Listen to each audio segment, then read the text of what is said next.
5 books every entrepreneur must read this year, even before starting a business. If you want to prepare your enterprise for the oncoming reconstruction, there are a few things that you should know. The first is that the new business climate is more efficient than it had ever been. The 2020 economic crisis accelerated the selection among companies. Survivors have leaner costs and better systems. The second is that customer experience changed. People are going back to socialize. They will have renewed expectations of how your firm should serve their needs. The third is that scarcer resources demand better negotiation. That applies to government grants, contract renewals, or debts. The books that I recommend below address these problems. While they may not be recent, neither are economical crises. The causes change, sometimes are the subprime loan, others the oil prices, and now a global pandemic. The challenges are similar. This reading list will help you be prepared to thrive in this, and the next, post-crisis conditions. A very important point, the affiliate links for all highly recommended books mentioned in this video are in the video description.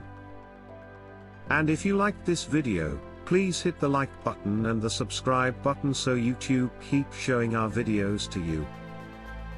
Book 1, Exceptional Service, Exceptional Profit, The Secrets of Building a 5-Star Customer Service Organization. Author, Leonardo Inghilleri, Micah Solomon, and introduction by Horst Schulze, former the Ritz-Carlton president. Why read it? A must-read if your enterprise relies on customer service, meaning most businesses, or if you manage people who do. This book gives you the necessary knowledge for identifying a company in a congested market. It teaches valuable lessons about how to build a brand, improve customer loyalty, and obtain the most elevated of all forms of publicity, passionate word of mouth. Especially helpful is the contrast between predictive service and reactive service. Clear examples are presented, and their effects. The primary reason any entrepreneur should read this book is that you lose customers if you disappoint them, regardless of how amazing your product is.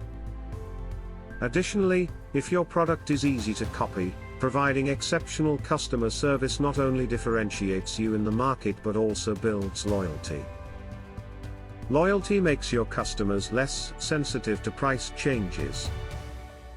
Price changes that may be needed in the post-crisis, inflationary scenario.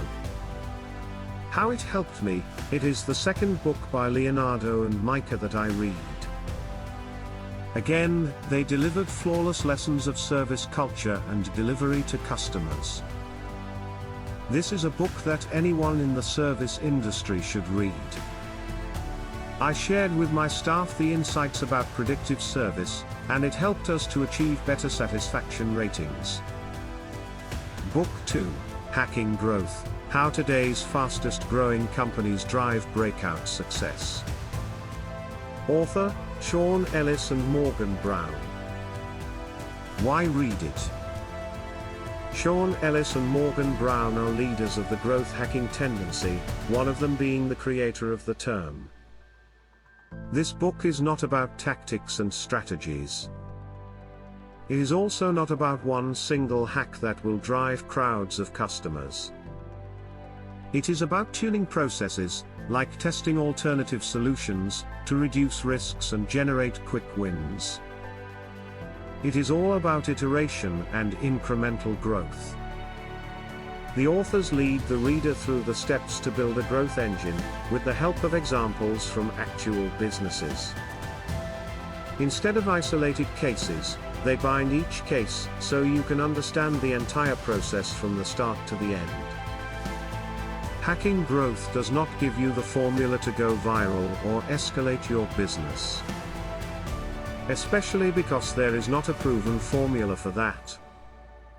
But if you are looking to learn about process improvement and designing agile companies, this is an excellent book to start. How it helped me, the grocery story examples. Instead of delivering their lessons using deep-pocketed startups from California, they create situations with a small brick and mortar and use it to exemplify their message. It makes it easy to understand even the most alien concepts. Book 3, The One-Page Marketing Plan, Get New Customers, Make More Money, and Stand Out from the Crowd. Author, Alan Dibb. Why read it? Alan Dibb dismisses the myth that print marketing is dead.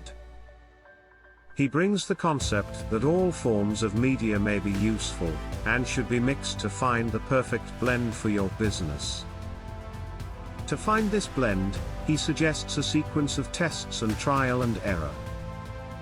The testing relies on measurement, and that is why this is one of the critical points from Dibb. Calculate your marketing ROI. Once you find your ROI, you start to optimize it. This means cutting out everything that is not profitable because we cannot position a business to everyone in every niche.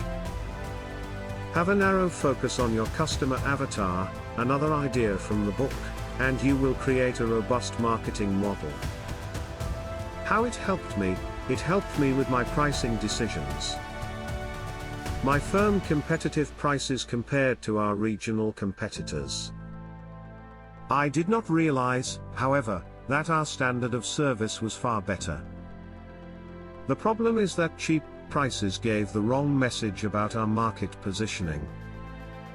Potential guests thought we had an inferior quality just because of our prices. Book 4, Never Split the Difference, Negotiating as if your life depended on it. Author, Chris Voss. Remember, the affiliate links for all highly recommended books mentioned in this video are in the video description. Why read it? Chris Voss served as one of the main FBI negotiators in many crises, not only in the USA but also abroad. In the Philippines, for example, he negotiated with the members of Abu Sayyaf, an ISIS-affiliated terrorist organization. With all his career expertise, he translates in this book brilliant insights, useful in multiple sorts of negotiations.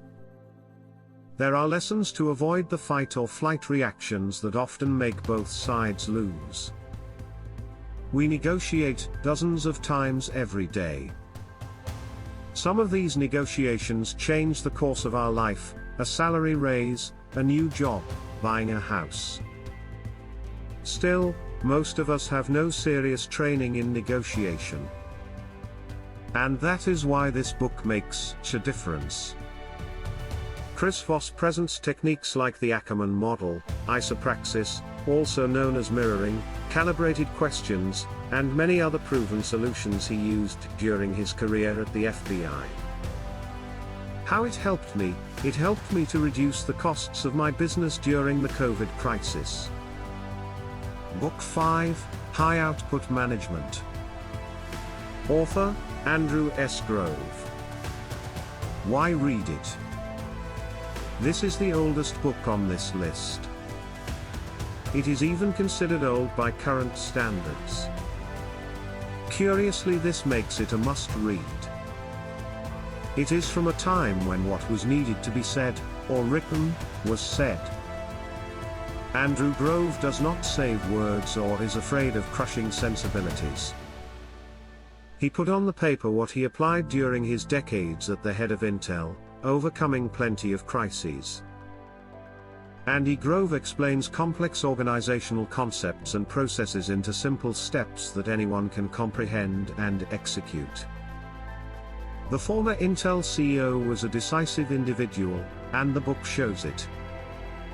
He lays out dilemmas, lists the pros and cons of decision-making, and then makes a judgment, for better or worse. Over the 272 pages, there are frank stories of the difficulties of management, including the mistakes committed by the author. Brilliant lessons from a legendary CEO. How it helped me: I learned I can't control my customers, but I can control my enterprise inputs and processes. As a manager, I should do everything possible to reduce brief stops caused by minor issues. Extra mention. Book, Starting Your Own Business Far From Home. Why read it? I put this book as an extra mention because I am not overconfident to the point of listing my own books among titans like Andy Grove or Leonardo Inghilleri. Still, I think it is a good reading for starting entrepreneurs, written by one himself. 4 years ago, I dropped a promising career just after a promotion, to follow the dream of opening my own business. It was difficult, especially because it was a hospitality firm and we faced one of the worst crises in history in this sector during 2020. As an additional obstacle, I opened this company in a country totally different from my culture and with a language that I barely speak, at the beginning. But both I and my business survived. The lessons I learned, the mistakes I made, and the solutions I found are all in this book.